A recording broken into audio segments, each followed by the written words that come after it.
Hey guys, this is Austin. Any other year, and this phone would be called the iPhone 7s.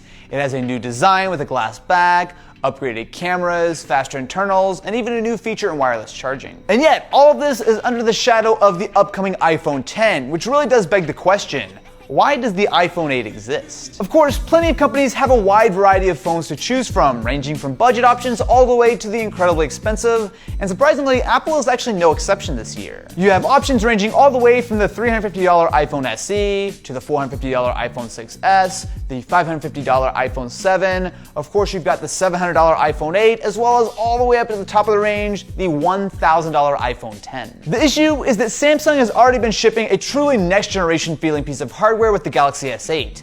Not only is it going to cost you about the same amount as the iPhone 8, but it's been shipping for the better part of a year already. In a vacuum, the iPhone 8 is a nice design. However, when you put it side by side with the Galaxy S8, that iPhone really does look a lot less like a brand new 2017 flagship and a lot more like a 2014 iPhone 6. Apple has made some small improvements to the iPhone 8, most notably including their True Tone tech. So this is borrowed from the iPad, and it adjusts the white balance of the display to better suit the environment that you're in. It's a cool feature, and of course the iPhone still has a solid IPS display. When you put it side by side with the Galaxy S8, it is absolutely no contest. The AMOLED display of the S8 not only has far better color, brightness, and especially contrast, but the Infinity display means that not only does it have curved edges, but essentially no bezel on top and bottom of the phone either. This is pretty much the approach that Apple is taking with the iPhone 10, and I would actually argue that they're taking it even farther. So yes, you do have to deal with the notch, but in exchange, the rest of the phone is pretty much entirely screen. There's essentially no bezels in sight. The only issue is that the iPhone 10 costs a whopping $300 more than both the S8 as well as the iPhone 8. It's not all bad though. The iPhone 8 shares a lot of specs with the 10, including very similar cameras. So paired with better processing and new sensors, this is actually a surprisingly big leap over the previous generation of iPhones. It brings it a lot closer to stuff like the Galaxy S8 as well as the Pixel, especially when you consider just how much detail you're able to get in a single image. You want to be in a video? This is like actually perfect. This is the iPhone 8. Is that the iPhone 8? This is the iPhone 8 right now. What are you guys' names? I'm Davey. Nice to meet you. I'm Dana. I guess there's a little occasion going on today or something? We got married. Congratulations. Can I take some pictures with this? Yeah. Totally. All right, let's do it. Let's do it. All right. Ready, and that looks really good. Awesome. All right, let me try some portrait mode here. Oh my god. That's pretty nice, right? That's awesome. See here.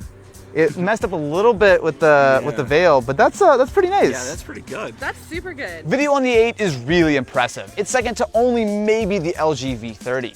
So the stabilization works really well, especially when you're handheld, and you do have some new 4K shooting modes, including 4K 24, which I'm actually a big fan of, but you also can shoot at a pretty impressive 4K 60 frames per second. We're also getting upgraded 240 frame per second mode at a full 1080p. So the last iPhone could do 240, but it was at 720p, and honestly it was pretty grainy. But with your iPhone 8, you're getting surprisingly usable footage, especially when you slow it down by 10 times. Some of the results can actually look surprisingly good. You're also getting the Apple A11 Bionic chip.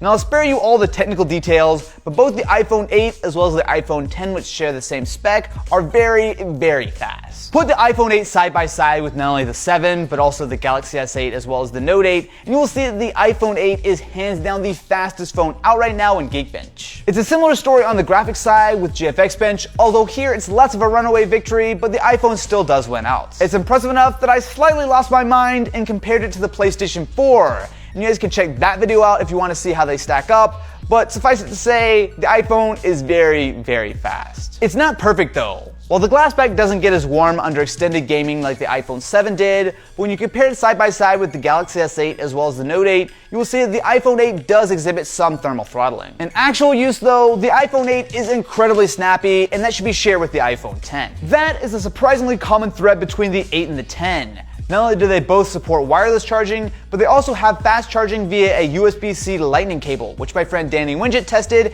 and it actually stacks up fairly well compared to a lot of other Android flagships. You're also getting the same IP67 water resistance on both the 8 as well as the 10.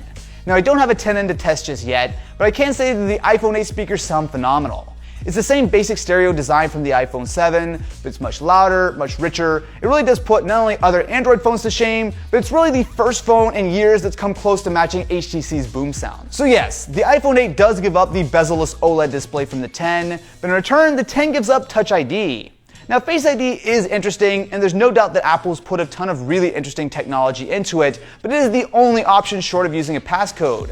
There are tons of situations where I would rather pull my phone out and use Touch ID on the iPhone 8 versus hold the 10 in front of my face and hope that it actually unlocks.